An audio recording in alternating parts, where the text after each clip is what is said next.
रायगडचे पालकमंत्री मीच होणार काळजीचं कारण नाही असं भरत गोगावले यांनी म्हटलं। योग्य वेळी सगळं काही स्पष्ट होईल असं देखील गोगावले यांनी म्हटलं। 15 ऑगस्टचा मान मलाच मिळणार असल्याचं देखील गोगावले यांनी म्हटलं आहे।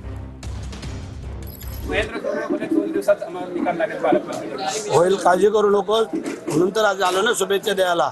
ते झालं नसतं आलो नसतो। होईल, आता काळजी करू नका।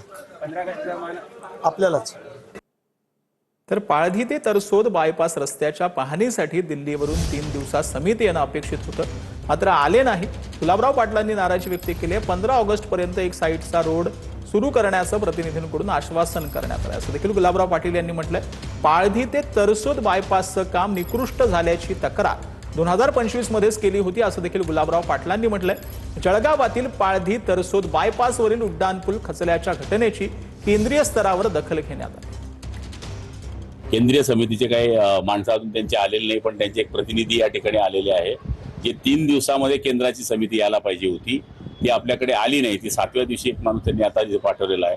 त्यांनी 15 ऑगस्ट पर्यंत एक साईड चालू करण्याचं आश्वासन या ठिकाणी दिलेलं आहे आणि 15 ऑगस्ट नंतर दुसरी साईडचं काम चालू केल्यानंतर त्या साईडचं काम सुरू होणार आहे। कामच निकृष्ट दर्जाचं केलं आहे, त्यामुळे योग्य दुरुस्ती झाल्याशिवाय तुम्ही ट्रॅफिक सुरू करू नये। पण आपल्याला ट्रॅफिक एक साईडची सुरू करता येईल हे त्यांनी सांगितल्यामुळे 15 ऑगस्ट पर्यंत ती एका साईडची दुरुस्ती करणार आहे। त्याची दखल त्या काळामध्ये घेतली गेली असती तर आज हे दिवस आले नसते।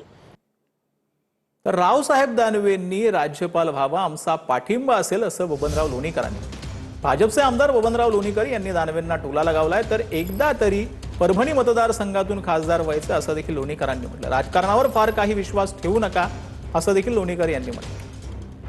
दानवे साहेबांनी खरं म्हणजे राज्यपाल झालं तर आमच्या सगळ्यांचा पाठिंबा। माझी इच्छा आहे खासदार व्हायची, पण होता येतं का? माझी इच्छा आहे मंत्री व्हायचे, पण होता येतं का? मी भैयाला पुढे केलं। त्याच्यामुळे राजकारणावर फार काही विश्वास ठेवू नका।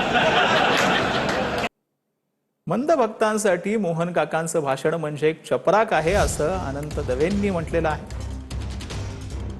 जंतर मंतरवरील आंदोलनावरील आरोपांवरून आनंद दवे यांनी ही टीका केली आहे। मोहन भागवतांनी कुठेही तरुणांना दोषी ठरवलं नाही असं देखील दवेंनी म्हटलेलं आहे। सीजेपीच्या आंदोलनात पाकिस्तान चीनचे लोक असल्याचा आरोप जो आहे तो झालेला। जे मंद भक्त होते, जे मागच्या 15 दिवसापासून ह्या कॉकरोचच्या मागं पाकिस्तान आहे, अफगाणिस्तान आहे, चीन आहे, हे देशद्रोही आहे असे प्रकारचा पसरवत होते, विष पसरवण्याचं काम करत होते, त्यांना मोहन काकांनी चपराक मारली असं सुद्धा आमच्यासाठी आनंद असेल असं आम्ही म्हणतो। कारण सन्माननीय मोहन काकांनी कुठेही विद्यार्थ्यांविषयी अपशब्द वापरलेले नाहीत, त्यांच्यावर कोणतेही आरोप केलेले नाहीत। उलट ते आंदोलन सत्य होतं। ही मुलं माझ्यापेक्षा सुद्धा जास्त प्रामाणिक आहेत।